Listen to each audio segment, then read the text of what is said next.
ఇప్పటివరకు యాక్చువల్గా భూకంపాలు, అగ్నిపర్వతాలు, సెల్లలు ఈ 3 టాపిక్స్ గురించి మనం చర్చించడం జరిగింది. ఆ తర్వాత మనం చూసినట్టయితే ప్రధాన భూస్వరూపాలు, భూమి మీద ఉండే ప్రధాన భూస్వరూపాలు మనం చూడాలి.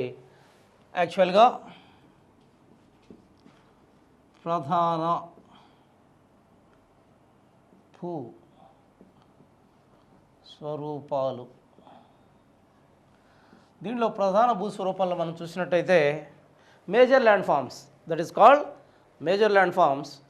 ప్రధాన భూస్వరూపాలు ఏంటివి? ప్రధాన భూస్వరూపాలు అంటే ప్రపంచంలో ఉన్న ఏదైతే పెద్ద పెద్ద భూస్వరూపాలుగా ఉన్నాయో, మేజర్ ల్యాండ్ ఫామ్స్గా ఉన్నాయో వీటిని ప్రధాన భూస్వరూపాలు అంటారు.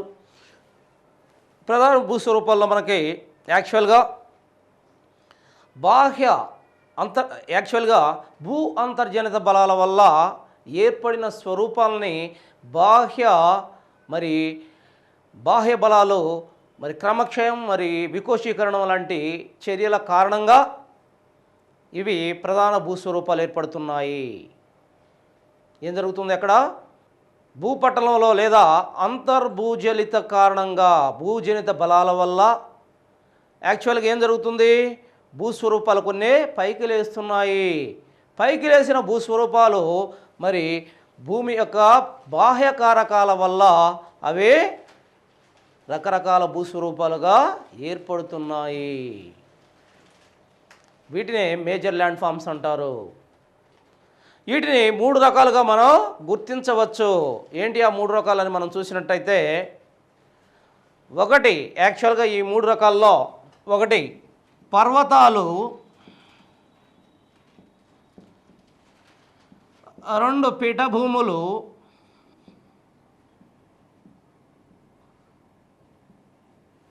3 మైదానాలు.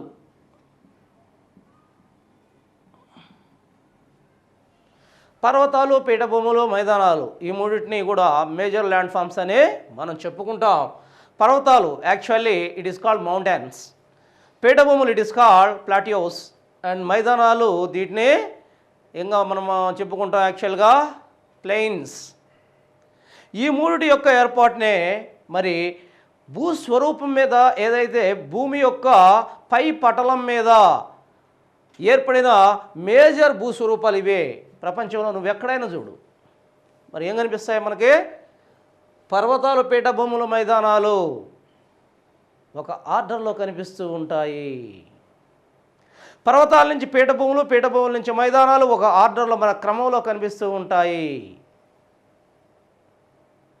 ఫస్ట్గా తీసుకున్నట్టయితే పర్వతాలు తీసుకుందాం. ఏంటి పర్వతాలంటే? యాక్చువల్గా పర్వతాలు అంటున్నాం. ఏంటి పర్వతాలంటే? పర్వతాలు అంటే చూడండి, యాక్చువల్గా ఇక్కడ వీటిని పర్వతాలు అంటాము. ఏంది ఇది పర్వతాలు అంటే? This is called mountains. This is called mountains. భూమి మీద ఏర్పడిన పర్వత వ్యవస్థ, భూమి మీద ఏర్పడిన పర్వత వ్యవస్థను మనం చూసినట్టయితే దిస్ ఈజ్ కాల్డ్ మౌంటైన్స్. ఈ మౌంటైన్స్ మనం చూసినట్టయితే ఒక్కసారి చూడండి, ఇక్కడ this is called mean sea level. MSL mean sea level, సముద్రం మట్టం ఎంత ఎత్తుందో దాన్ని మీన్ సీ లెవెల్ అంటారు. మీన్ సీ లెవెల్కి 900 మీటర్ల ఎత్తులో ఉన్న భూస్వరూపాలను మనం ఏమంటున్నాం? పర్వతాలు అంటున్నాం. 900 మీటర్ల కన్నా ఎత్తుగల భూస్వరూపాలని మనం పర్వతాలు అంటున్నాము. అదే 900 మీటర్లకు తక్కువగా, మోర్ దెన్ 900 మీటర్స్ అయితే పర్వతాలు అంటాం. లెస్ దెన్ 900 మీటర్లు అయితే వీటినే కొండలు అంటున్నాం. ఇక్కడ మనం చూసినట్టయితే ఈ పర్వతీయ ఉద్భవనం ఇంకా ఏముండాలి పర్వతానికి? ఒక్కసారి చూడండి, ఇక్కడ పర్వతాలకి ఏముండాలి? శిఖరాలు, మొనదేలు ఉండాలి. ఒక పర్వతము అని దేన్ని అంటారు? మీన్ సీ లెవెల్కు 900 మీటర్ల కన్నా ఎత్తుగా ఉండాలి. కొన్నిసార్లు మీన్ సీ లెవెల్కు 900 మీటర్ల కన్నా కొద్దిగా తగ్గితే వాటిని కొండలు అంటారు, పెరిగితే వాటిని పర్వతాలు అంటున్నాం. అంతవరకు ఆగండి. సెకండ్, పర్వతాల యొక్క శిఖరాలు మొనదేలు ఉండాలి. మొనదేలు ఉన్నాయా లేవా? తర్వాత పర్వతాల యొక్క పక్కలో నిట్ర వాలులు కలిగి ఉండాలి. ఏం వాలులు కలిగి ఉండాలి? దరిదాపులు నిట్ర వాలులు కలిగి ఉండాలి. ఈ విధంగా ఉన్న భూస్వరూపాన్ని, మనకు కనిపించే భూమి మీద కనిపించే భూస్వరూపాన్ని పర్వతము అంటారు. ఇవి చాలా విశాలంగా ఉంటాయి. పర్వతాలు విశాలమైన భూస్వరూపాలు. ఈ పర్వతాలు యాక్చువల్గా అనేక రకాలైన రాక్స్తో కలిగి ఉంటాయి, శిలా నిర్మితమై ఉంటాయి. మరి ఈస్లో మనం చూసినట్టయితే ఈ పర్వతాల ఉద్భవనం ఆధారంగా వీటిని అనేక రకాలుగా పేర్కొనడం జరిగింది. వీటిని ఉద్భవనం ఆధారంగా వీటిని పర్వతాల్లో మనకి అనేక రకాలు కనిపిస్తాయి. ఒకటి విరూపకారక కారణాల వల్ల ఏర్పడిన పర్వతాలు. పర్వతాలనే మాట్లాడుతున్నాం ఇప్పుడు. పర్వతాల్లో రకాలుగా ఏం చెప్పాం? ఒకటి విరూపకారక,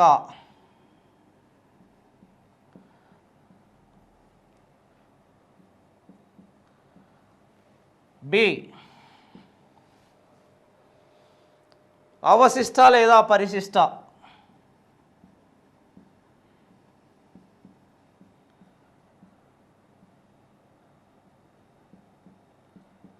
సి సంచిత లేదా అగ్నిపర్వతాలు. వీటిల్లో చూసినట్టయితే విరూపకారక పర్వతాలు ఏంటి? విరూపకారక పర్వతాలు అంటే ఇవి రెండు రకాలు.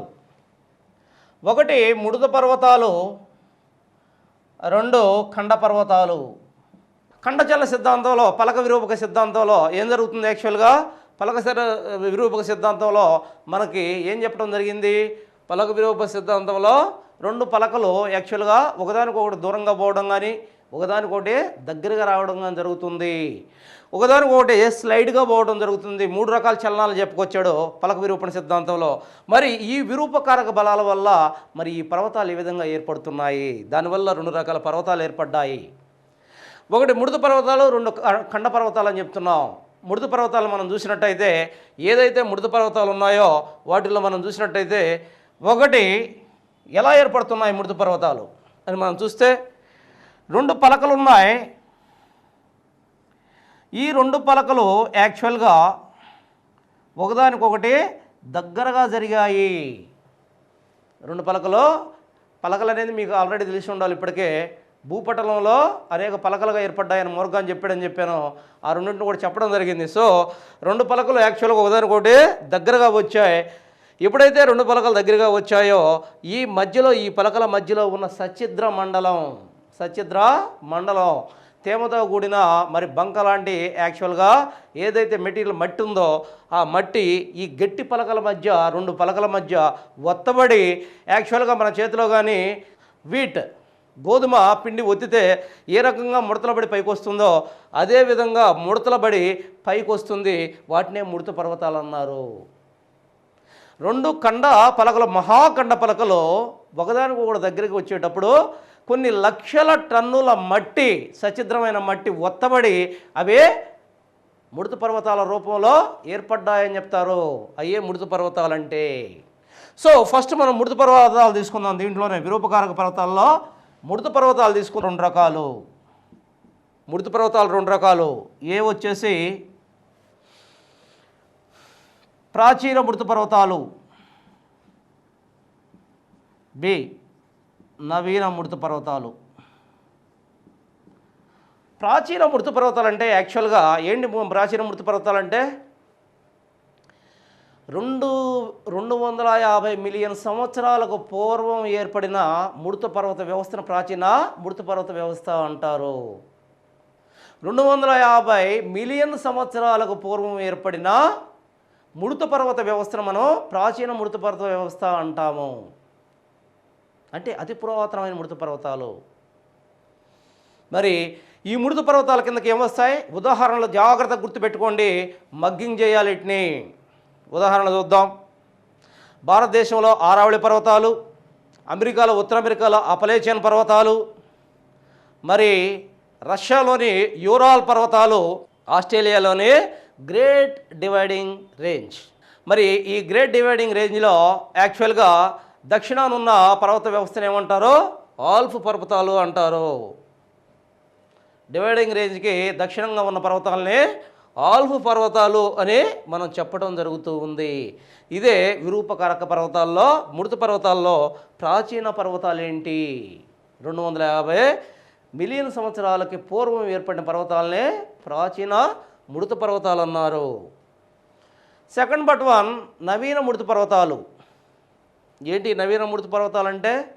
కేవలం మృదు పర్వతాలు ఏర్పడే ప్రాసెస్లో, ఈ విధానంలో మృదు పర్వతాలు ఏర్పడే విధానంలో మనం చూసినట్టయితే వీటిలో యాక్చువల్గా 30 నుంచి 50 మిలియన్ సంవత్సరాల కాలంలో ఏర్పడిన మరి పర్వతాలని మనం నవీన మృదు పర్వతాలు అంటాము. నవీన మృదు పర్వతాలు అంటాము యాక్చువల్గా.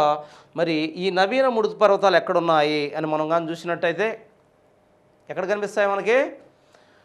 యూరోప్లో ఉన్న ఆల్ప్స్ పర్వతాలు సెకండ్ వన్. ఒకటి నవీన మృదు పర్వతాల్లో యూరోప్లో ఆల్ప్స్ పర్వతాలు కనిపిస్తాయి. ఆ తర్వాత మనకి హిందూ కుష్ పర్వతాలు, మరి హిమాలయ పర్వతాలు భారతదేశం, అంతేకాకుండా హిమాలయ పర్వతాలు భారతదేశం, మరి యాండీస్ పర్వతాలు ఇందాక మనం చెప్పాం, వరల్డ్ మ్యాప్ మనం వేసినప్పుడు యాక్చువల్గా ఎక్కడ ఉన్నాయి? దక్షిణ అమెరికాలో కనిపిస్తాయి మనకి యాండీస్ పర్వతాలు. యాండీస్ పర్వతాలు అంతేకాకుండా మనకి ఇంకా మరి ఉత్తర అమెరికాలో మనకి రాకీ పర్వతాలు. ఇవన్నీ కూడా యాక్చువల్గా నవీన మృదు పర్వతాలు. ప్రాచీన మృదు పర్వతాలు ఏమని చెప్పాను? యాక్చువల్గా Aravalli, Appalachian, Ural and great dividing range, ఇవన్నీ కూడా ప్రాచీన మృదు పర్వతాలు. నవీన మృదు పర్వతాలు ఏమని చెప్పాము? యాక్చువల్గా భారతదేశంలో ఉన్న హిమాలయ పర్వతాలు, ఆల్ప్స్ పర్వతాలు, మరి యుఎస్ఏలో ఉన్న రాకీ పర్వతాలు, మరి యాండీస్, ఎక్కడ? దక్షిణ అమెరికాలో ఉన్న యాండీస్ పర్వతాలు. ఇవన్నీ కూడా మృదు పర్వతాలుగా మనం చెప్పవచ్చు. ఆ తర్వాత నవీన మృదు పర్వతాలు అయిపోయినాయి. ఇక్కడ మనకి మృదు పర్వత వ్యవస్థ గురించే క్షుణ్ణంగా మనం చర్చించాం. ఎక్కడెక్కడ ఏమున్నాయి, ఏ పర్వతాలు ఇంపార్టెంట్ పర్వతాలు, ఏ పర్వతాలు ఎక్కడున్నాయి అనేది క్షుణ్ణంగా చర్చించడం జరిగింది. తర్వాత సెకండ్ బట్ వన్ రూపకారక పర్వతాలు అయిపోయాయి మనకి. సెకండ్ బట్ వన్లో అవశిష్ట లేదా పరిశిష్ట పర్వతాలు ఏంటి? ఇవి అవశిష్ట పర్వతాలు అంటే ఏంటి? పరిశిష్ట పర్వతాలు అంటే ఏంటి? అవశిష్ట పర్వతాలంటే యాక్చువల్గా ఒకప్పుడు ఎంతో ఎత్తుగా ఉన్న పర్వతాలు ఆ తర్వాత కాలంలో అనేక రకాల బాహ్యకారకాల వల్ల మరి ఆ పర్వతాలు మొత్తం కూడా తన ఎత్తును కోల్పోయి మరి ఎత్తు తక్కువైన పర్వతాలుగా ఏర్పడ్డాయి. ఒకప్పుడు ఇంత ఎత్తులో ఉంది పర్వతం, ఆ తర్వాత చిన్నగా క్రమేణా ఈ రకంగా ఏర్పడింది పర్వతం. వీటిని ఏమంటారు? ఇప్పుడు ప్రస్తుత పర్వతం ఇదే. ప్రస్తుత పర్వతం ఈ చిన్న పర్వతంగా మారిపోయింది. సో ఒకప్పుడు పర్వతం ఇది, ఇప్పుడు పర్వతం ఇది. మరి దీనికి కారణాలు ఏంటి? అనేక బాహ్య శక్తులు. ఏంటి అవి? గాలి, నీరు, మరి ఇటువంటి ఈ శక్తుల కారణంగా ఇది మొత్తం కూడా క్రమక్షయమైనందువల్ల ఇది మొత్తం కూడా ఇంత చిన్న పర్వతాలుగా మారిపోయాయి. వీటిని అవశిష్ట లేదా పరిశిష్ట పర్వతాలు అంటారు. ఎక్కడ కనిపిస్తాయి మనకు అవశిష్ట పర్వతాలు, పరిశిష్ట పర్వతాలు? అవశిష్ట పర్వతాలు నీలగిరీస్ భారతదేశంలో, మరి ఆరావళీస్ తూర్పు కనుమలు, మరి ఇవన్నీ కూడా మనకి అవశిష్ట పరిశిష్ట పర్వతాలుగా మనం చెప్పుకోవచ్చు. అవశిష్ట పరిశిష్ట పర్వతాలుగా మనం చెప్పుకోవచ్చు. వీటి యొక్క ముఖ్య లక్షణం ఏంటి? ఎత్తు తగ్గడం వల్ల ఈ పర్వతాలు అనేక బాహ్య కారకాల వల్ల, నదులు, మరి గాలి వంటి అనేక కారణాల వల్ల ఇవే ఎత్తు తగ్గుతూ ఉన్నాయి. ఆ తర్వాత మనం చూసినట్టయితే సంచిత లేదా అగ్నిపర్వతాలు.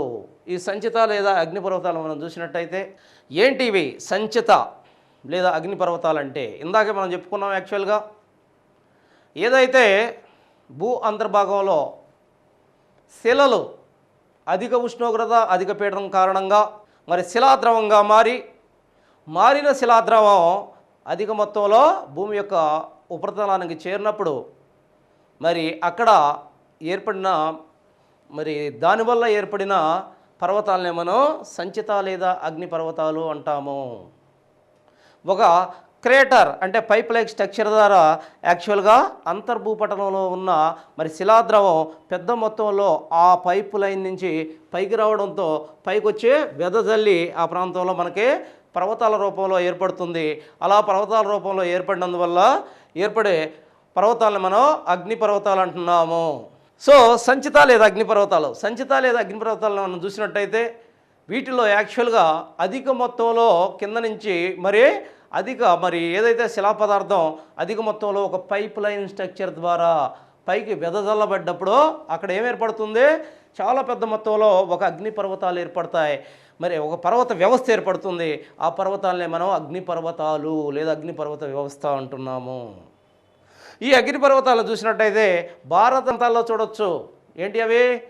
ఏట్నా, స్ట్రంబోలి మధ్యధరా సముద్రం, మరి కటమాయ్ ఎక్కడది ఇంపార్టెంట్, క్రకటోవా ఇండోనేషియా, కటమాయ్ అలస్కా, ఫ్యూజియామా జపాన్, చింబరాజో ఎక్కడ చిలీ,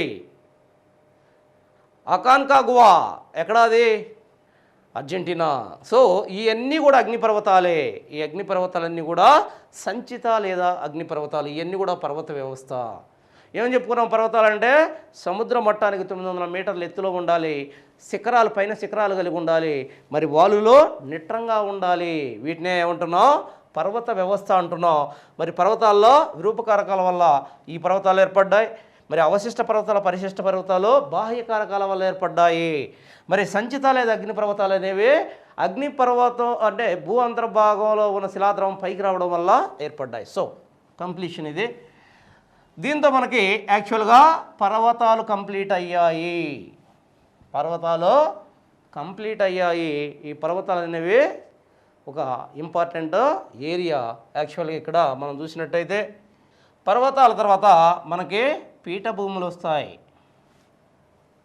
పర్వతాల ప్రధాన భూస్వరూపాల్లో మనకి పర్వతాల తర్వాత పీఠభూములు వస్తాయి. ఏంటి పీఠభూములు అంటే?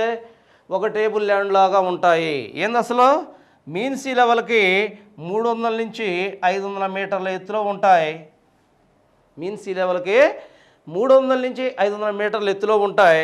చూడండి ఇక్కడ ఇది మీన్ సీ లెవెల్. ఈ మీన్ సీ లెవెల్కి 300 మీటర్ల నుంచి 500 మీటర్ల ఎత్తులో ఉంటాయి. దీని ఎత్తు ఎంత? 300 నుంచి 500 మీటర్ల ఎత్తు ఇది ఉంటాయి. కానీ అదే సమయంలో దీని యొక్క అగ్రభాగం చూడండి సమతలంగా ఉంటుంది. సమతల అగ్రభాగాలు ఉంటాయి. దీని యొక్క అగ్రభాగాన్ని మనం చూసినట్టయితే సమతలంగా అగ్రభాగాలు ఉంటాయి. యాక్చువల్గా ఇంకా నీట్గా చెప్పాలంటే ఒక్క నిమిషం ఎలా ఉంటుంది?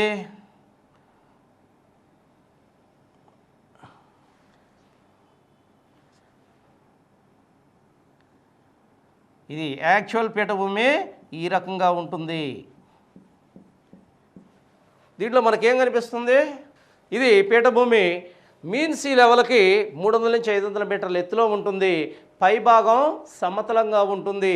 మరి పక్కలే ఎలా ఉంటాయి? నిట్రవాలులు కలిగి ఉంటాయి. నిట్రవాలులతో కూడి ఉంటుంది. వీటిని యాక్చువల్గా ఏమంటారు? పీఠభూములు అంటారు. యాక్చువల్గా దీంట్లో మరి పీఠభూములు కానీ మనం చూసినట్టయితే ప్రపంచంలో ఈ పీఠభూములన్నీ దేనికి ప్రసిద్ధి? ఖనిజాలకు ప్రసిద్ధి. ఈ పీఠభూముల్లో మనం చూసినట్టయితే పీఠభూముల యొక్క ఏర్పాటును అనుసరించి ఈ పీఠభూముల్ని మరి 4 రకాలుగా మనం విభజిస్తున్నాం. ఈ పీఠభూముల్లో ఆ 4 రకాలు ఏంటి? పీఠభూముల్లో యాక్చువల్గా 1 లావా పీఠభూములు, 2 హిమనీనద పీఠభూములు, 3 సి పవన ప్రక్రియ వల్ల ఏర్పడిన హిమనీనద ప్రక్రియ వల్ల, లావా ప్రక్రియ వల్ల, తర్వాత అవశిష్ట పీఠభూములు. లావా ప్రక్రియ వల్ల ఏర్పడిన పీఠభూములు మనం చూసినట్టయితే యాక్చువల్గా ఏం లేదు, మరి లావాలో ఏదైతే మనం మరి లావాలో ఆమ్ల లావా అన్నాం, క్షార లావా అన్నాం, రెండు రకాలుగా చెప్పుకున్నాం. క్షార లావాని చూసినట్టయితే దానిలో 40% కన్నా తక్కువ సిలికా ఉంటుంది. అది యాక్చువల్గా చాలా పలసగా ఉంటుందని చెప్పుకున్నాం. ఈ పలసగా ఉండే లావా భూమి ఉపరితలానికి వచ్చినప్పుడు అధిక దూరం స్ప్రెడ్ అవుతుంది, అధిక దూరం ప్రయాణిస్తుంది. మరి ప్రయాణించి ఆ ప్రాంతంలో మరి సమతలంగా ఉండే భూస్వరూపాలను ఏర్పాటు చేస్తుంది. వాటినే లావా ప్రక్రియ వల్ల ఏర్పడిన పీఠభూములుగా మనం చెప్పుకోవచ్చు. ముఖ్యంగా లావా ప్రక్రియ వల్ల మనకి ఏం ఏర్పడుతున్నాయి, ఏ పీఠభూములు ఏర్పడుతున్నాయి ప్రపంచంలో? ఉదాహరణలుగా ఖచ్చితంగా ఉదాహరణలు గుర్తుపెట్టుకోవాలి కంపల్సరీగా. ఉదాహరణ మనం చూసినట్టయితే లావా ప్రక్రియ వల్ల మరి మన ఇండియాలో దక్కన్ పీఠభూమి, యుఎస్ఏలో స్నేక్ పీఠభూమి,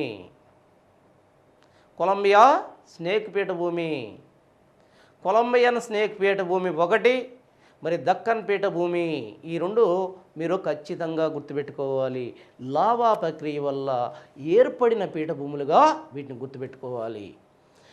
హిమనీ నద ప్రక్రియ వల్ల ఏర్పడిన పీఠభూములు ఏంటి? హిమనీ నద ప్రక్రియ వల్ల ఏర్పడిన పీఠభూములు హిమనీనద క్రమక్షయ కారణంగా, మరి హిమనీనదం కొన్ని ఎత్తైన భూస్వరూపాలను క్రమక్షయం చేస్తూ చేస్తూ చేస్తూ చేస్తూ ఆ హిమనీ నదుల కారణంగా మరి ఆ మట్టి అంతా వెళ్ళిపోయి అవి కొంత ఎత్తు తగ్గి మరి ఎత్తుగా గోపురాల్లాగా ఉండే భూస్వరూపాలు ఈ ప్లాట్యూస్గా మారిపోతాయి.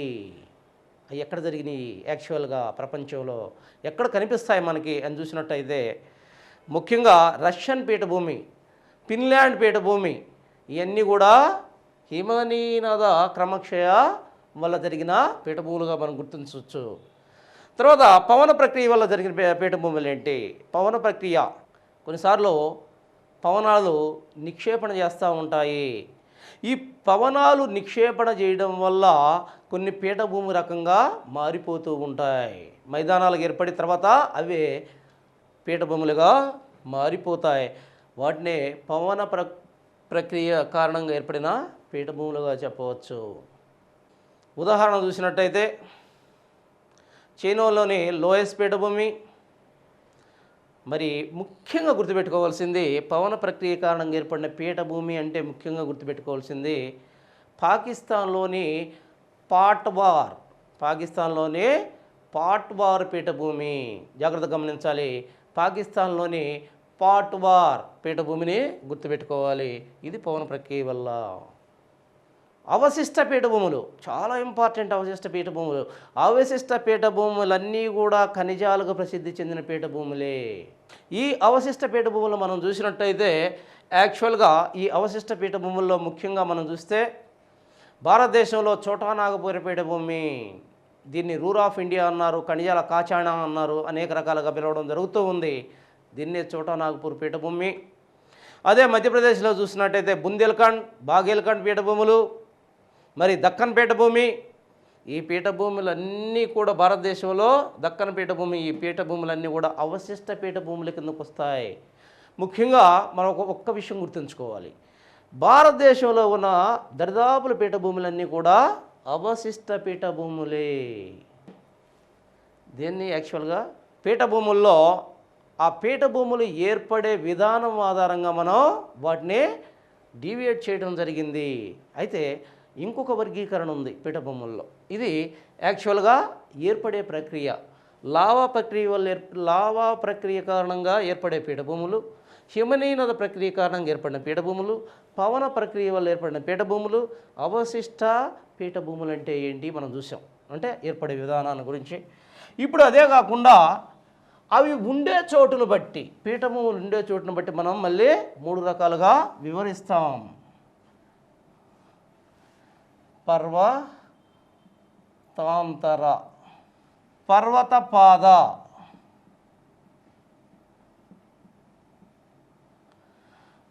పర్వత పాద పీఠభూములు, 3 ఖండాంతర.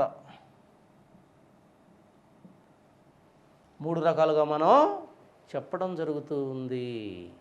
వీటిలో పర్వతాంతర పీఠభూములు ఏంటి? పర్వతాంతర పీఠభూములు ఏంటి అంటే చుట్టూ పర్వతాల చేత చుట్టబడి ఉన్న పీఠభూముల్ని పర్వతాంతర పీఠభూములు అంటారు. ఒక పీఠభూమికి చుట్టూ పర్వతాలు చుట్టబడి ఉండాలి 4 వైపులా, వాటిని పర్వతాంతర పీఠభూములు అంటారు. ఉదాహరణ మనం చూసినట్టయితే పర్వతాంతర పీఠభూములకి యాక్చువల్గా ఇక్కడ చూడండి, టిబెట్ పీఠభూమి ఒకటి. టిబెట్ ఏముంది చుట్టూరు? టిబెట్ పీఠభూమికి ఒకవైపు కున్లున్, రెండవ వైపు హిమాలయాలు. ఒకవైపు కున్లున్ పర్వతాలు, రెండో వైపు హిమాలయ పర్వతాలు యాక్చువల్గా చుట్టబడి ఉన్న పీఠభూమిని టిబెట్ పీఠభూమి అంటారు. దాంతో మనం చూసినట్టయితే ఈ టిబెట్ పీఠభూమిలో ఉన్న పామీర్ దీంట్లోనే ఉన్న ఇంకొక సబ్ పీఠభూమి పామీర్ పీఠభూమి, దానిని ప్రపంచ పైకప్పు అంటారు. ఎన్నోసార్లు వచ్చింది బిట్టు. ప్రపంచ పైకప్పు అంటారు పామీర్ పీఠభూమిని. ఇది టిబెట్ పీఠభూమి మన దగ్గర యాక్చువల్గా. ఇంకొకటి అనేకం ఎన్ని గుర్తుంచుకుంటే అంత మంచిది మీకు. 2 మెక్సికన్ ప్లాట్యూ. ఎక్కడుంది ఇది? యుఎస్ఏలో ఉంది. తర్వాత Colombia and Bolivian plateaus. Colombia and Bolivian plateaus ఎక్కడ ఉన్నాయి ఇవి? యాక్చువల్గా ఈ ప్లాట్యూస్ని చుట్టబడి యాండీస్ పర్వతాలు ఉన్నాయి. యాండీస్ పర్వతాల చేత చుట్టూరు చుట్టబడిన పర్వతాలే పీఠభూములే కొలంబియా అండ్ బొలీవియన్ పీఠభూములు. మరి అలా కాకుండా యాక్చువల్గా ఇదే దక్షిణ అమెరికాలో కనిపిస్తాయి ఈ పర్వత వ్యవస్థ, ఈ పీఠభూమి వ్యవస్థ. ఇది యాక్చువల్గా పర్వతాంతర పీఠభూముల యొక్క సమాచారం. ఆ తర్వాత మనం చూసినట్టయితే పర్వత పాద పీఠభూములు. ఇక్కడ చూడండి, పీఠభూమి ఇది. మరి ఇది పీఠభూమి. మరి ఈ పీఠభూమి చుట్టూరు ఏముంటాయి? పర్వతాలు ఉన్నాయి.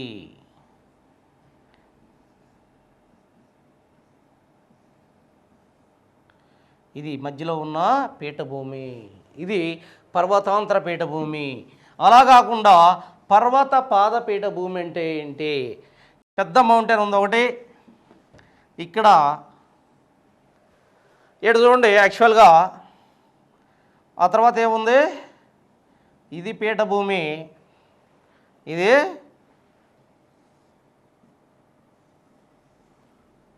ఇది యాక్చువల్గా మైదాన ప్రాంతం కానీ సరస్సు కానీ లేదా సముద్రం కానీ ఉంటుంది. ఇది మౌంటైన్. ఇది ప్లాట్యూ పీఠభూమి. ఇది ఇక్కడి నుంచి ఇక్కడికి పీఠభూమి. చూడండి ఇక్కడ అంటే పర్వత పాద పీఠభూమి అంటే ఏంటి? ఒకవైపు ఇక్కడేమో పర్వతాంతర అంటే చుట్టూ పర్వతాలు ఉంటాయి. ఇక్కడ ఒకవైపు మాత్రమే పర్వతం ఉంటుంది, తక్కిన వైపు ఏముంటుంది? ఈ పీఠభూమికి ఒకవైపు పర్వతం, ఇంకొక వైపు సముద్రము కానీ సరస్సులు కానీ మైదానాలు కానీ ఉంటాయి. ఇక్కడ ఏముంటాయి? సముద్రాలు కానీ సరస్సులు కానీ మైదానాలు కానీ ఉంటాయి. ఒకవైపు ఏమో ఖచ్చితంగా పర్వతం ఉంటుంది, అంతేకాకుండా రెండో వైపు సముద్రం కానీ సరస్సులు కానీ మైదానాలు ఉంటాయి. చూడండి ఇక్కడ పర్వత పాదం అంటే పర్వతం తెస్తుంది, ఇది పాదం అవుద్ది. ఈ పాదం దగ్గర ఉన్న ప్లాట్యూస్నే పర్వత పాద ప్లాట్యూస్ అంటారు. మరి పర్వత పాద పీఠభూములకు ఉదాహరణ మనం చెప్పగలమా అని చూసినట్టయితే పర్వత పాద పీఠభూములకు ఉదాహరణ ఏంటి? అపలేచన్ పీఠభూమి. అమెరికాలో అపలేచన్ పర్వత పాదాల వద్ద ఉన్న పీఠభూమిని అపలేచన్ పీఠభూమి అంటారు. అది ఒక ఇంపార్టెంట్ పీఠభూమి పర్వత పాద పీఠభూమికి. మరి ఇంకొక పీఠభూమి ఏమన్నా చెప్పగలం యాక్చువల్గా? మరి ఎక్కడ కనిపిస్తుంది మనకి? అపలేచన్ పీఠభూమి ఒకటి, మరి మెక్సికన్ ప్లాట్యూ కూడా కనిపిస్తుంది. మరి యాక్చువల్గా దక్కన పీఠభూమి కూడా యాక్చువల్గా ఇటు తూర్పు కనుమలు, మరి ఇటు పశ్చిమ కనుమల తర్వాత మనకి యాక్చువల్గా కనిపిస్తూ ఉన్నాయి. మరి అనేక పీఠభూములు మనకి కనిపిస్తూ ఉంటాయి. ఇది పర్వత పాదాల దగ్గర, అది గుర్తుపెట్టుకోండి. ముఖ్యంగా ఉదాహరణ అపలేచియన్ పీఠభూమి, చాలా జాగ్రత్తగా గమనించండి. ఆ తర్వాత మూడవది చూడండి, ఖండాంతర పీఠభూమి. ఖండాంతరం అంటే ఖండాలలో అంతరం, మధ్యలో, ఖండాల యొక్క మధ్యలో ఏర్పడిన పీఠభూములు. ఎట్ట ఏర్పడతాయి? యాక్చువల్గా ఒక మైదాన ప్రాంతంలాగా ఉన్న సమతల మైదాన ప్రాంతంలో అంతర్జనిత బలాల వల్ల, దేనివల్ల? అంతర్జనిత బలాల వల్ల మరి ఆ ప్రాంతం పైకి లేస్తే, అంతర్జనిత బలాల వల్ల ఆ ప్రాంతం పైకి లేస్తే అవి మరి పీఠభూములుగా మారిపోయాయి. అంతర్జనిత బలాల వల్ల ఆ ప్రాంతాలు పైకి లేస్తే అవి పీఠభూములుగా మారిపోయాయి. ఆ పీఠభూముల్ని మనం ఏమంటున్నాము? ఖండాంతర పీఠభూములు అంటున్నాము. యాక్చువల్గా మరి ఖండాంతర పీఠభూములకు ఏమొస్తాయి? భారతదేశంలో ద్వీపకల్ప పీఠభూమి, మరి అదేవిధంగా చూసినట్టయితే రష్యన్ పీఠభూమి, మరి పశ్చిమ ఆస్ట్రేలియన్ పీఠభూమి, ఇవన్నీ కూడా దీని కిందకు వస్తాయి. ఒకటి పర్వతాంతర పీఠభూమి, రెండు పర్వత పాద పీఠభూములు అవి ఉన్న ప్రాంతం ఆధారంగా, మూడు ఖండాంతర పీఠభూములు. మరి ఈ మూడు పీఠభూములు యాక్చువల్గా మనకి వాస్తవంగా అవి ఉన్న ప్రాంతం ఆధారంగా మనం వాటిని విభజించటం జరిగింది. ఆ తర్వాత మనం చూసినట్టయితే మూడవది మైదానాలు. మూడు యాక్చువల్గా, ఒకటి పర్వతాలు అయిపోయినాయి, రెండు పీఠభూములు అయినాయి, మరి మూడోది యాక్చువల్గా ఇవన్నీ కూడా పీఠభూములు వచ్చాయి. ఇదంతా కూడా ప్లెయిన్స్, మైదానం. ఏది మీన్ సీ లెవెల్కి కరెక్ట్గా సమతలంగా ఉన్న భూప్రాంతాన్ని యాక్చువల్గా మనం ఏమంటున్నాం? మైదానం అంటున్నాము. సమతలంగా ఉన్న భూప్రాంతాన్ని మనం మైదానం అంటున్నాము. వీటిలో మనం చూసినట్టయితే మైదానాలు ఏ విధంగా ఏర్పడతాయి? అంతర్జనిత బలాల వల్ల. ఏదైతే మనం అనుకుంటున్నామో అంతర్జనిత బలాలన్నీ, ఆ అంతర్జనిత బలాల వల్ల భూభాగం పైకి లేస్తుంది ఒక స్వరూపం. మరి ఇవి మరి ప్లాట్యూస్గా కానీ, ముఖ్యంగా పర్వతాలు కానీ ఏదైనా సరే పైకి లేచిన ఈ భూస్వరూపాలు అనేక కారకాల వల్ల, అది నీరు కావచ్చు, లేకపోతే మరి పవనాలు కావచ్చు, లేదా హిమనీ నదాలు కావచ్చు, మరి దేనివల్లైనా వీటినే బాహ్య ప్రకృతి శక్తులు అంటారు. ఈ బాహ్య ప్రకృతి శక్తుల వల్ల భూస్వరూపాలు క్రమక్షయానికి లోనై మరి సముద్ర మట్టానికి దగ్గర ఎత్తులో ఉన్న పీఠభూములుగా, ఇది కొన్ని మీటర్ల ఎత్తు మాత్రమే ఉంటుంది సముద్ర మట్టానికి, లేదా సముద్ర మట్టానికి సమాంతరంగా ఉంటుంది. ఈ సమతలమైన విశాలమైన భూస్వరూపాలని మైదానాలు అంటారు. మరి ఈ మైదానాలు మనం చూసినట్టయితే ఇది అతి ఇంపార్టెంట్ భూస్వరూపం. ఎందుకని? మౌంటైన్స్లో మనం చూస్తే ఎక్కువగా అనేక రకమైన కీకారణ్యాలకు మౌంటైన్స్ అనేది ప్రధానమైనది. అయితే పీఠభూములు అనేవి అతి ఇంపార్టెంట్ అయిన ఖనిజ సంపదకి ఇంపార్టెంట్ అయితే, మైదానాలు అనేవి ముఖ్యంగా మానవ జీవనానికి చాలా అనుకూలమైనవి, వ్యవసాయ రంగానికి ఎంతో తోడ్పాటునందించేవి, వ్యవసాయ రంగానికి యాక్చువల్గా వెన్నుముక లాంటివి. మైదానాలు లేకపోతే వ్యవసాయ రంగం అంతగా సాధ్యం కాదు. మరి సారవంతమైన భూములు కలిగిన ఈ మైదానాలు మరి ఆధునిక ప్రస్తుతం ఏ కాలంలో అయినా సరే మానవుడి జీవనానికి అనుకూలంగా ఉంటాయి మైదాన ప్రాంతాలు. ఈ మైదాన ప్రాంతాల్లో మనం చూసినట్టయితే యాక్చువల్గా మైదాన ప్రాంతాల్లో మనకి 2 రకాల మైదాన ప్రాంతాలు మనకు కనిపిస్తూ ఉంటాయి. దీనిలో మైదానాలు 2 రకాలుగా ఏర్పడతాయి. ఒకటి చలనాల వల్ల ఏర్పడే మైదానాలు, 2 క్రమక్షయ నిక్షేపణ. క్రమక్షయ నిక్షేపణల వల్ల ఏర్పడే మైదానాలు. వీటిలో మనం చూసినట్టయితే చలనాల వల్ల ఏర్పడే మైదానాలు. చలనాల వల్ల 2 రకాల మైదానాలు ఏర్పడతాయి. ఒకటి ఖండాంతర్గత మైదానాలు,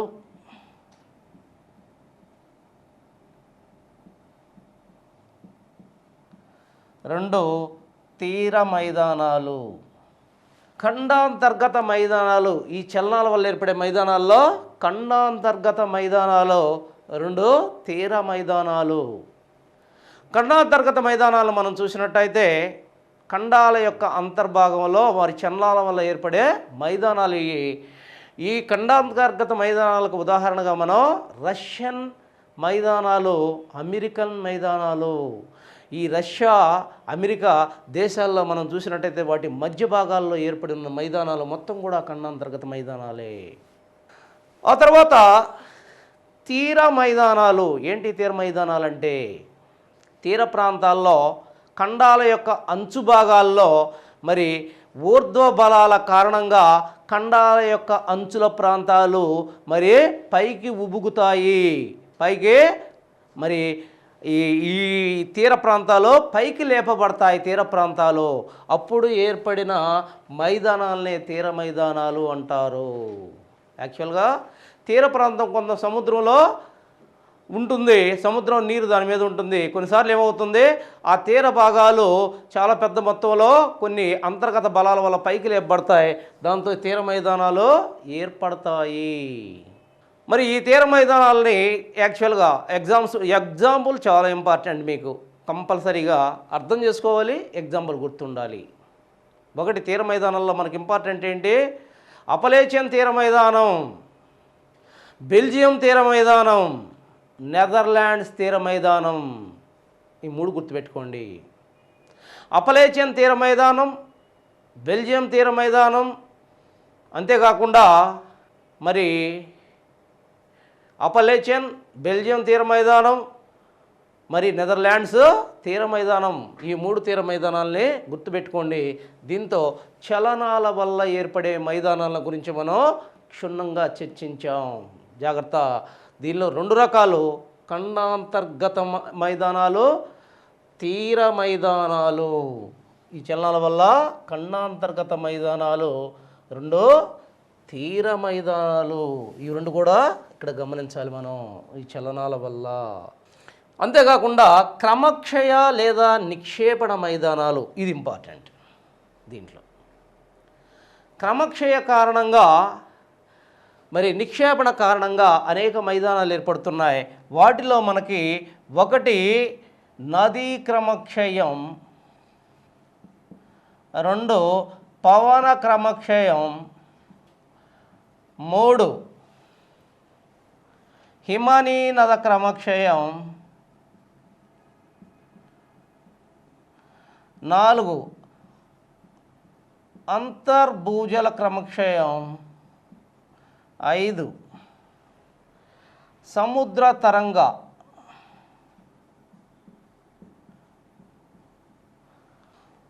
ఈ సముద్ర తరంగ క్రమక్షయం వల్ల ఏర్పడే మైదానాలు.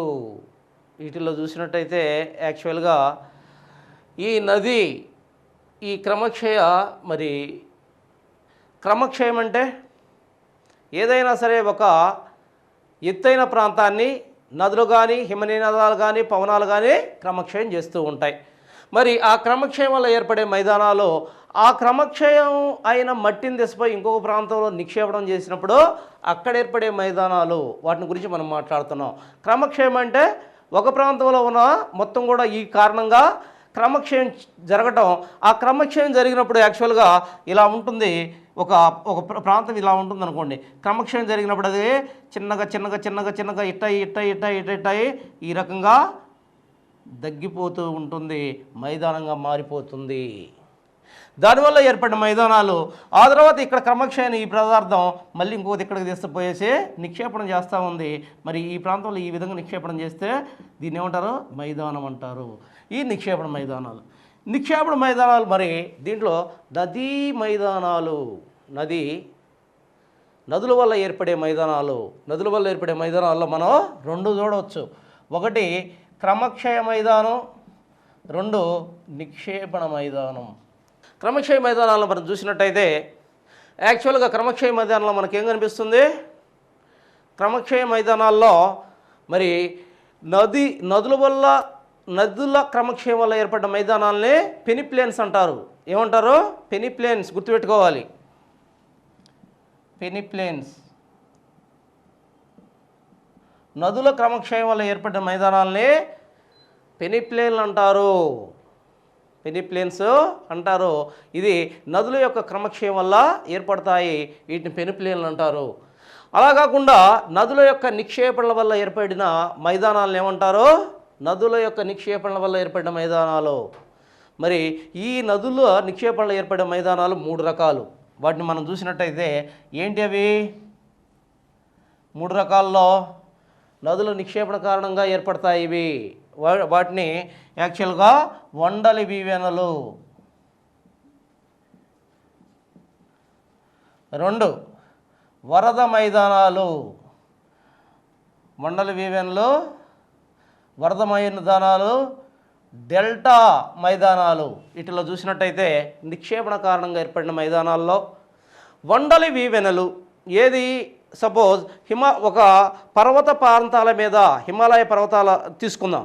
హిమాలయ పర్వతాల మీద నుంచి కిందకు ప్రవహించే నదులు అధిక మొత్తంలో క్రమక్షయం చేసి ఒక్కసారిగా హిమాలయాల నుంచి ఏది నదులైనా సరే పర్వతం మీద నుంచి మరి మైదాన ప్రాంతంలోకి ఒక్కసారిగా ప్రవేశించినప్పుడు అక్కడ అకస్మాత్తుగా మరి దాని యొక్క వేగం తగ్గిపోతుంది.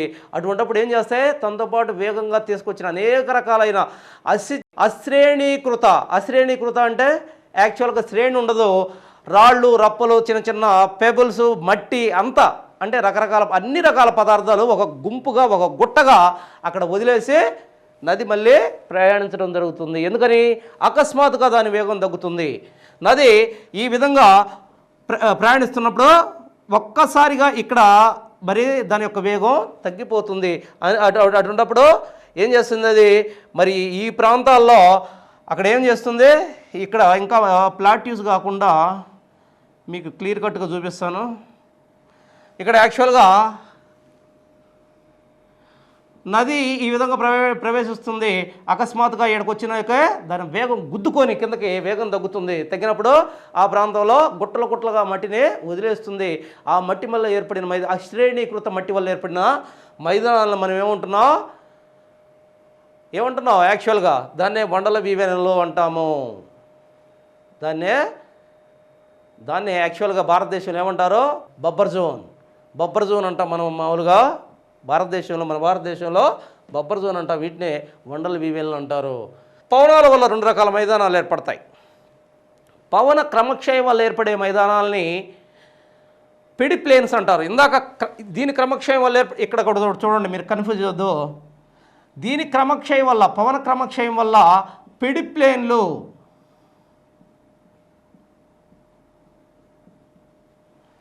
పవన క్రమక్షయం వల్ల పెడిప్లేన్లు ఏర్పడతాయి. నిక్షేపడం వల్ల మరి కొన్ని ఏర్పడతాయి. మనం తర్వాత చూద్దాం. ఫస్ట్ క్రమక్షయం వల్ల పెడిప్లేన్లు ఏర్పడతాయి. ఏమవుతుంది? కొన్ని ప్రాంతాల్లో ఉన్న ఎత్తైన భూస్వరూపంలో చిన్న ఏదైనా మరి కొన్ని ప్రాంతాల్లో లూజు మట్టి ఉంటుంది, ఆ ఎత్తైన ఎగుడు స్వరూపాలు ఉంటాయి. వాటిని ఏదైతే పవనాలు బలంగా వీచినప్పుడు తనతో పాటు ఆ మట్టిని తీసిపోయి ఇంకొద్ది ఇక్కడ వేస్తూ ఉంటాయి. దాంతో ఆ ప్రాంతంలో ఒక సమతలమైన భూస్వరూపం ఏర్పడుతుంది. వాటినే పవన క్రమక్షయ మైదానాలు అంటారు. మరి ఈ పవన క్రమక్షయ మైదానాలని పెడిప్లేన్లు అంటారు. అయితే ఈ పెడిప్లేన్లలో పవనాలు కంప్లీట్గా తీసుకుపోయేటప్పుడు మరి మొత్తం దాని మీద ఉన్న పవనాలు ఏర్పడ్డాయి అనుకోండి, యాక్చువల్గా మొత్తం శిలా నిర్మితమై మొత్తం కూడా తీసపోయింది, ఎగుడు దిగుడు మట్టినంతా తీసపోయింది, మొత్తం శిల మరి మైదానంలా కనిపిస్తూ ఉంది. మరి అట శిలా నిర్మితమైన మైదానాల్ని ఈ ఈ క్రమక్షేమంలో ఏర్పడిన మైదానాల్ని ఏమంటారు? యాక్చువల్గా హమ్మడాలు అంటారు. అలా కాకుండా యాక్చువల్గా ఈ ఎగుడు దిగుడు స్వరూపాలని ఒక సాఫ్ చేస్తూ ఉంటాను చూసారా, అట్టా గాలి సాఫ్ చేసిందనుకో, సాఫ్ చేసింది మరి ఆ మొత్తం కూడా ఇసుక ఒక మైదానంలాగా ఏర్పడిపోయింది. ఎగుడు దిగుడు భూస్వరూపాలు వెళ్ళిపోయినాయి ఈ గాలి వల్ల, గాలి క్రమక్షయం కారణంగా అంతా కూడా సదరంగా తయారైంది. దాన్ని మరి అదంతా ఇసుకగా ఉంది, దాన్ని ఇసుక మైదానాలని ఎర్గులు అంటారు. రాతి మైదానాలను హమడాలు, ఇసుక మైదానాలని ఎర్గులు అంటారు. ఆ తర్వాత పవన నిక్షేపణ మైదానాలు. ఇప్పుడు దాకా పవన క్రమక్షయ మైదానాలు చెప్పుకున్నాం. ఇప్పుడు పవన నిక్షేపణం, ఇక్కడి నుంచి తీసుకుపోయింది, ఇక్కడి నుంచి తీసుకుపోయినందువల్ల పవనం ఈ ప్రాంతంలో మైదానం ఏర్పడింది. ఈ మైదానాలను మనం క్రమక్షయ మైదానాలను 2 రకాలుగా చెప్పుకున్నాం. ఆ తర్వాత క్రమక్షయ మైదానాలు కాకుండా యాక్చువల్గా ఏదైతే గాలి నిక్షేపణ చేస్తుందో మరి ఆ నిక్షేపణ కారణంగా ఏర్పడిన మైదానాలను మనం నిక్షేపణ మైదానాలు అంటున్నాము. దట్ ఈస్ కాల్డ్ యాక్చువల్గా క్రమక్షయ మైదానాలను పిడిప్లేన్స్ అంటాం, నిక్షేపణ మైదానాలనే లోయస్ ప్లెయిన్స్, లోయస్ మైదానాలు అంటారు. మనకి లోయస్ మైదానాలు ముఖ్యంగా ఎక్కడ కనిపిస్తాయి? పశ్చిమ చైనా లేదా వాయువ్య చైనా ప్రాంతంలో మనకి లోయస్ మైదానాలు విస్తారంగా కనిపిస్తూ ఉంటాయి. ఈ లోయస్ మైదానాలు యాక్చువల్గా ఏ కలర్లో కనిపిస్తాయి? ఎల్లో కలర్గా కనిపిస్తాయి. కాబట్టి యాక్చువల్గా ఎల్లో కలర్ మీద హోయంగ్హో నది అనేది ప్రవహిస్తూ ఉంటుంది.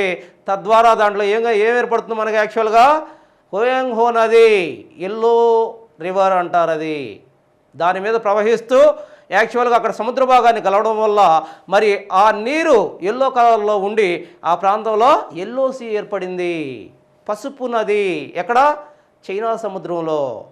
పవన క్రమక్షయం అంటాం. యాక్చువల్గా దీన్ని పెడిప్లేన్ అంటాం. యాక్చువల్గా నిక్షేపడం వల్ల ఏర్పడిన మైదానాలను మనం ఏమంటాం? లోయస్ మైదానాలు అంటాం. ఇవి యాక్చువల్గా మనకు చైనా ప్రాంతంలో విస్తారంగా ఉండే మైదాన ప్రాంతాలను మనం మరి లోయస్ మైదానాలుగా చెప్పడం జరుగుతుంది. దట్ ఈస్ కాల్డ్ యాక్చువల్లీ నిక్షేపణ మైదానాలు.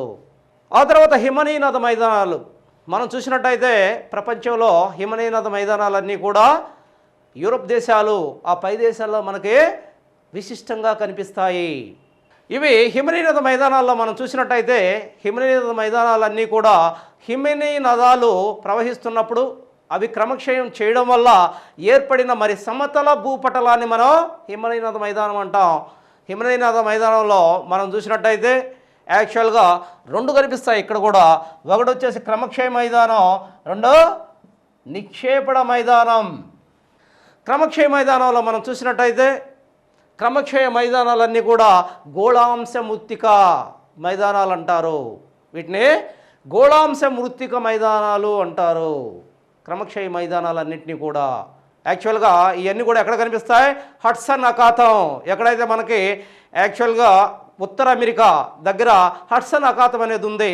ఆ హడ్సన్ అఖాతం కెనడా పైభాగంలో జస్ట్ ఒక లోతైన అఖాతం కెనడా యొక్క భూభాగంలోకి సముద్ర భాగం చొచ్చుకొని వచ్చినందువల్ల ఏర్పడిన ఒక అఖాత భాగం, దాన్ని హడ్సన్ అఖాతం అంటాం. ఆ హడ్సన్ అఖాతం చుట్టూ ఏర్పడిన మైదాన ప్రాంతాలను మనం క్రమక్షయ మైదాన ప్రాంతాలుగా ఉదాహరణగా చెప్పవచ్చు. మరి హిమనీ నదాల నిక్షేపణం వల్ల ఏర్పడిన మైదానాలు ఏంటి?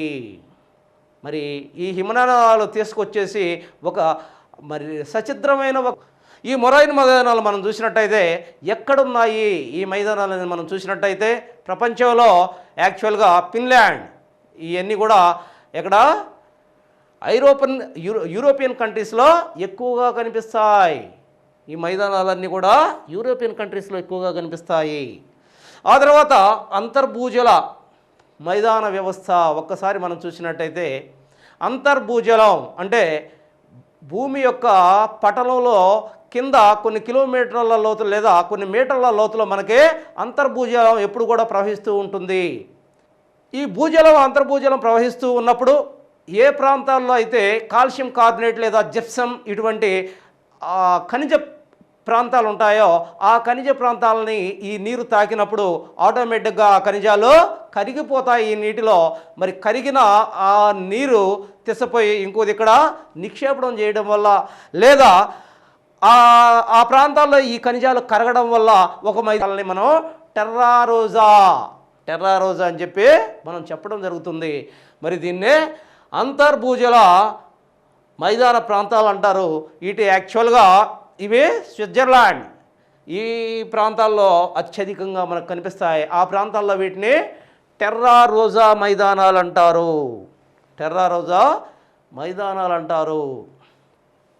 ఆ తర్వాత మనం చూసినట్టయితే సముద్ర తరంగ మైదాన ప్రాంతాలు అంటే యాక్చువల్గా మనం సముద్ర తరంగాలు చాలా శక్తి ఉంటుంది, కంటిన్యూస్గా మూవ్ అవుతూ ఉంటాయి సముద్ర తరంగాలు. మరి ఈ తరంగ శక్తి వల్ల ఏదైతే తీర ప్రాంతాలు కొన్నిసార్లు సమతలంగా ఏర్పడతాయి. ఈ సమతలంగా ఏర్పడిన ప్రాంతాలు ఒక మైదాన ప్రాంతాలుగా మైదాన రూపాన్ని సంతరించుకుంటాయి. మైదాన రూపాన్ని సంతరించుకున్న ఈ భూస్వరూపాన్ని సముద్ర తరంగ మైదాన ప్రాంతాలు అంటారు. మరి ఈ సముద్ర తరంగ మైదాన ప్రాంతాలనే స్టాండ్ ప్లాంట్స్ అంటారు. ఇవి యాక్చువల్గా మనకి ఎక్కడ కనిపిస్తాయి? తీర మైదానాల్లో ఎక్కువగా కనిపిస్తూ ఉంటాయి. ఆటుపోట్లు ఎక్కువగా జరుగుతున్నప్పుడు ఇవి మనకి ఎక్కువగా కనిపిస్తూ ఉంటాయి. దీంతో యాక్చువల్గా భారతదేశంలో ప్రధాన భూస్వరూపాలను మనం విభిన్నంగా చర్చించడం జరిగింది. దీంట్లో యాక్చువల్గా 3 ప్రాంతాలు మనం తీసుకున్నాం. 3 భూస్వరూపాలని ప్రపంచంలో భూగోళం మీద విస్తరించి ఉన్న 3 ప్రధాన భూస్వరూపాలను మనం తీసుకోవడం జరిగింది. 1 పర్వతాలు, 2 పీఠభూములు, 3 మైదాన ప్రాంతాలు. యాక్చువల్గా మనం చూసినట్టయితే ప్రపంచంలో అతి ఎక్కువగా మైదానాలు ఉన్నాయి, ఆ తర్వాత పీఠభూములు ఉన్నాయి, ఆ తర్వాత యాక్చువల్గా మరి పర్వత వ్యవస్థ ఉంది. ఈ పర్వత వ్యవస్థలో మనం 2 రకాలుగా తీసుకున్నాం, 3 రకాలుగా తీసుకున్నాం. 1 విరూపకారకాల వల్ల ఏర్పడిన పర్వతాలు, దాంట్లో మృత పర్వతాలు, ఖండ పర్వతాలు అనేవి మనకు వచ్చాయి. సెకండ్ బట్ వన్ మరి సంచిత లేదా అగ్నిపర్వతాలు. థర్డ్ వన్ చూసినట్టయితే మనకి అవశిష్ట లేదా పరిశిష్ట పర్వతాలని మనం చెప్పుకున్నాం పర్వత వ్యవస్థలో. అంతేకాకుండా సెకండ్ దాంట్లో మనం చూసినట్టయితే ప్లాట్యూస్, పీఠభూముల్లో చూసినట్టయితే పీఠభూమికి మనం డెఫినేషన్ చెప్పడం కూడా జరిగింది. 400 మీటర్లు 3 నుంచి 500 మీటర్ల ఎత్తు, మరి పైభాగం సమతలంగా, మరి దాని యొక్క వాలులు నిట్రంగా ఉండే ఒక భూస్వరూపాన్ని మనం పీఠభూమిగా మనం టేబుల్ ల్యాండ్ అంటారు దీన్ని యాక్చువల్గా. మరి ఈ టేబుల్ ల్యాండ్ అనేది యాక్చువల్గా ఖనిజాలకు ప్రసిద్ధి చెందిన ప్రాంతాలుగా మనం చెప్పుకున్నాం. దీంట్లో మనం యాక్చువల్గా ఉండే ప్రాంతాన్ని బట్టి 3గా విభజించాం. పర్వతాంతర పీఠభూములు, మరి పర్వత పాద పీఠభూములు, మరి అవశిష్ట పీఠభూములుగా మనం విభజించడం జరిగింది. సో ఆ తర్వాత యాక్చువల్గా మనం చూసినట్టయితే మరి మైదానాలను చూసినట్టయితే చలనాల వల్ల ఏర్పడిన మైదానాలు, మరి క్రమక్షయ లేదా నిక్షేపణ మైదానాలు మనం చూసాం. చలనాల వల్ల ఏర్పడే మైదానాల్లో ఖండ మైదానాలు, ఖండాంతర్గత మైదానాలు, మరి తీర మైదానాలని 2గా వర్గీకరించడం జరిగింది. ఆ తర్వాత మనం చూసినట్టయితే క్రమక్షయ నిక్షేపణ మైదానాలు. క్రమక్షయం అంటే ఏంది, నిక్షేపణం అంటే ఏంది కంప్లీట్గా మనం చర్చించాం. దాంట్లో 1 నదుల వల్ల ఏర్పడిన క్రమక్షయ లేదా నిక్షేపణ మైదానాలు, పవనాల వల్ల ఏర్పడిన క్రమక్షయ లేదా నిక్షేపణ మైదానాలు, మరి హిమనయ నదాల వల్ల ఏర్పడిన క్రమక్షయ నిక్షేపణ మైదానాలు, లేదా అంతర్భూజలాల వల్ల ఏర్పడిన మైదానాలు, మరి సముద్ర తరంగాల వల్ల ఏర్పడిన మైదాన వ్యవస్థ. వీటన్నిటిని గురించి కూడా మనం క్షుణ్ణంగా చర్చించడం జరిగింది. సో దీంతో ప్రపంచ ప్రధాన